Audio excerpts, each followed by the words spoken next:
Hello, and welcome to the Briarcliff Congregational Church, and welcome to Windows of the Soul. This is our weekly program through the summer, in which you get an opportunity to explore in detail some of the beautiful stained glass windows at the Briarcliff Congregational Church. My name is Todd Farnsworth. I'm the minister at the church, and with me today and every day with Windows of the Soul is Karen Sharman, the author of the Glory in Glass. And so we welcome Karen. Welcome. Good to have you here today. Thanks, Todd. Good to have you aboard. And I was wondering if you just maybe had a few opening comments for us. Sure. Let me start. Well, the Briarcliff Congregational Church is endowed with many wonderful assets, including a priceless collection of treasures of stained glass windows. And these were installed between 1898 and the 2000s, so quite a long history of windows. The windows represent sort of a panorama of art and stained glass technique. And through their depictions and dedications, they also tell the stories, biblical and secular. They're a wonderful reflection of our history, life, and tradition of the church, as well as of the Briarcliff community. The church itself was built in 1896, sort of a simple English parish-style church with a Norman tower. And over its 100-plus year history, numerous memorials in stained glass were given. These are beautiful, they're serene, they're powerful, they can be inspirational. They replaced the original clear glass that was in the church windows and really transformed the sanctuary into, I like to think of, glorious streams of color, living light. Really, really wonderful things. Oh, it is. It's gorgeous. And Walter Law, who was the church's founder and benefactor, also founded Briarcliff Manor, sort of initiated this tradition of giving memorials to honor his family or his friends or neighbors, and was a major donor of many of the original stained glass windows. The windows display a wonderful variety of subject matter: religious, historical, symbolic, landscape, and each one is kind of a different and fine example of stained glass technique and types of glass. We have a lot of different types of glass as well. I think we have a lot to learn here.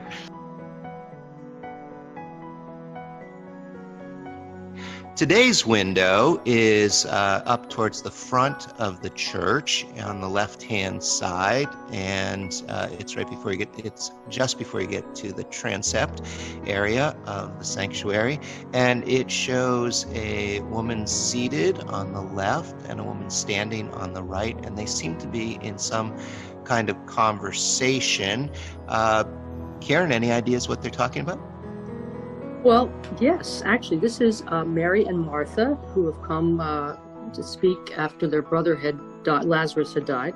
Yes. And the window is really interesting because there are quite a number of firsts associated with this window.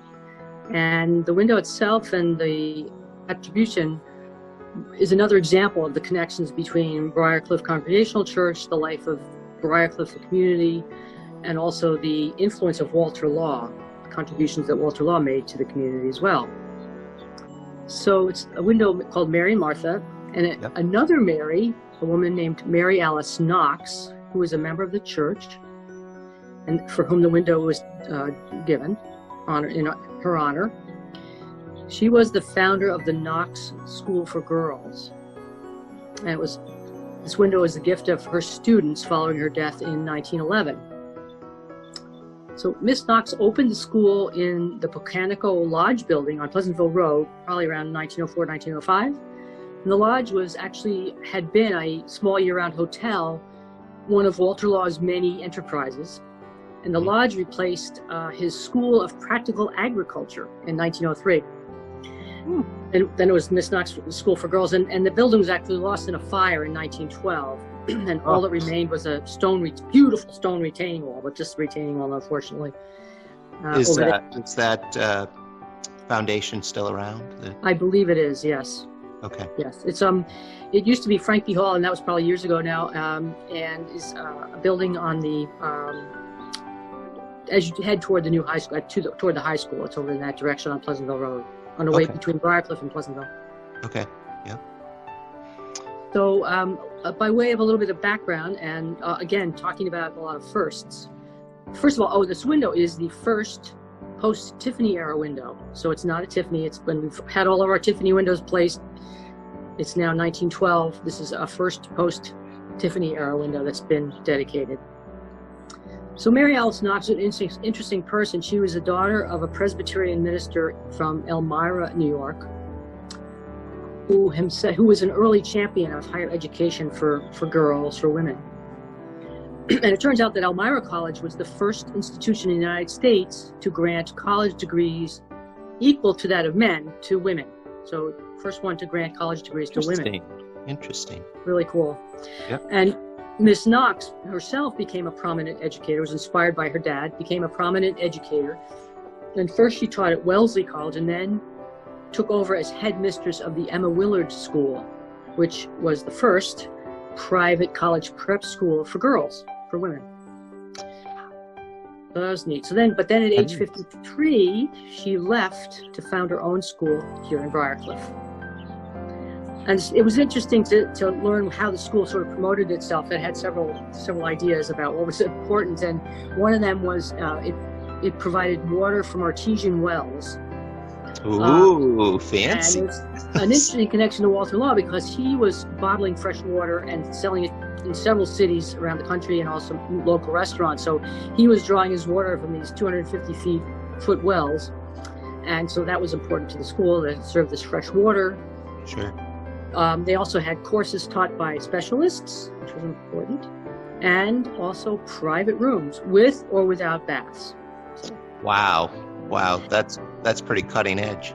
Well, that's sort of, modern. ancillary. The main thrust of the school. Knox envisioned a school rich in music and art and close to the culture of New York City. It was pretty modern and pretty daring for its time, I think. Yeah. And so sounds the quite progressive. Yeah, it's very progressive. Yeah, and the school's curriculum was designed to educate the modern woman strong in mind, body, and character. So, oh, I would have definitely sent my daughter there. Yeah. If I could have afforded it. But. Well, we'll see. I'll tell you how much it was in a second. Oh, okay. Anyway, but it was it ended sadly. Miss Knox's time at the school was limited because 7 years after its founding, she and some of her students were returning from New York City and were in a terrible train wreck. They were coming back from the opera, Metropolitan Opera. Mm-hmm. And she survived, but several students apparently were killed. And then she apparently succumbed to either due to the distress of the incident or from her injuries. So she didn't survive much beyond that. She died in 1911. So that was heartbreak of that. Yeah, students die. Yeah, absolutely. But in 1911, I was reading in an August issue of the Century magazine, which is a monthly published in New York City. They had a substantial advertisement section, miles and miles and miles of ads. There were 3 interesting ads that I came across. So one was for Miss Knox School for Girls, promoting diploma for general course or college preparatory, music, art, modern languages, individual attention to physical development, and gymnasium. 50 miles from New York, terms $1,000. Now this is in 1911, $1,000. Yeah, ministers probably couldn't afford that. Not then. But and literally just above this ad was another ad from New York hyphenated, Briarcliff Manor for Mrs. Dow's School for Girls. Now it turns out that Mrs. Dow's became Briarcliff College, again for women at the time, and got its start thanks to Walter Law, who donated the land and some buildings for the college. Until it closed, it was right up the hill on Elm Road, just behind the church. So, close link to the church. And a lot of the women from the college, when I was growing up, came down and worshipped with us at BCC. Yeah, is that up where Pace, where Pace the is now. Pace University property is? Yeah. Yeah. Oh, okay. Yeah, that's very close. Yeah. Very close. What a nice tie-in. Yeah, nice tie-in. And then I have to throw this one in the same issue. There was an ad for the Irving School for Boys in Tarrytown, which prepared students for all colleges and scientific schools. The headmaster in 1911 was J.M. Furman. It turns out it was related to William Olson, who gave the Rose Window in memory of his wife Marilyn. So that's where we started, at the Rose Window. That's where we started. So it's all come back full circle. Oh, I love that. I love that. So it's kind of just another, 6 degrees of separation kind of thing. Exactly. What a web this community spins. Very much so. Very much so. Yeah. Lots of interconnections and it's beautiful. Relationships that last throughout time. Yeah. Sure. Across the generations. Right. Okay, but let's get back to our window. Sorry. Sure. But that was good stuff. Thank you.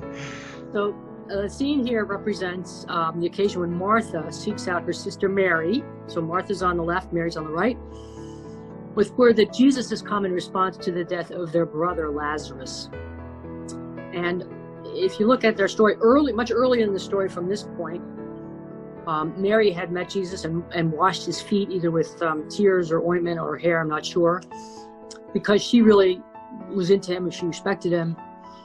And later, after this incident, later in their story, after Lazarus is healed, Jesus returns, and Martha is very distracted and kind of frantic with all the preparations, and she actually gets a bit miffed at Mary as she's not helping. But where's Mary? She's sitting at Jesus' feet, listening and sort of more spiritually aware and keen to take in his teachings. So that's sort of the backstory and the afterstory. But the moment we capture in glass now, right here, is when both women are in mourning for their brother, who has been dead for some time. And Martha actually even blames Jesus, saying, if you had been here, my brother would not have died. Yes. But then she goes to find her sister, who's sitting there on the left. Yep. And she announces, the teachers come, or the masters come, and calleth for thee. I think that's a kite, right? Yes, exactly. The scene that follows this is the two of them going up to Jesus, and they're just sobbing. They're overwrought. And when Jesus sees them, he utters the shortest phrase in the Bible. Jesus wept. Jesus wept. That's right. Jesus wept. We get the shortest phrase in the Bible. He doesn't utter those words. He just does that. He weeps. But that's yes. It's actually one of my favorite verses, not just because I can remember it, but because it shows the full humanity of Jesus, that he can feel the pain of these women and the poignancy of that moment. Right. Really connects. Beautiful, yeah. So it's a beautiful story. The window itself, we don't know very much about it, unfortunately. It's one of those sort of mystery windows.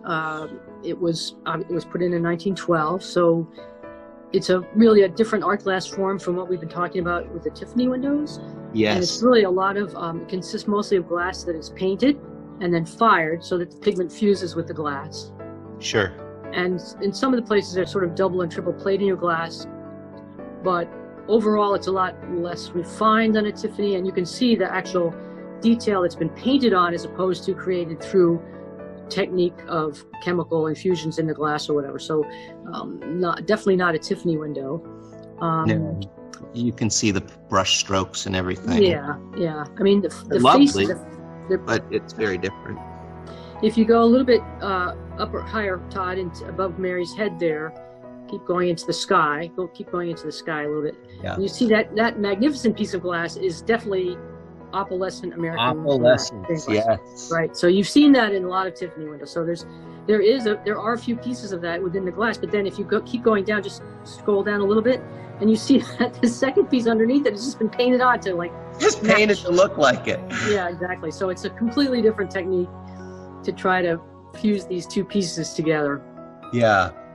It looks like something I could do because it's just kind of scratched on there. It's if very I had bizarre. a couple of markers, it would look really, very primitive. I don't know. Then if you go, over to the right-hand side and lower down, there's a piece of blue, kind of clear blue glass or blue. Keep going over to the right a little bit more. There you go, right there. And that's sort of been applied on top of the painted and fused glass. And it seems to be the only piece like it on the whole window. So you wonder if all the pieces are missing, or if that was just an attempt to create some three-dimensionality in Martha's robe. Very odd, very strange. It is. And I don't know if you can tell on the screen, but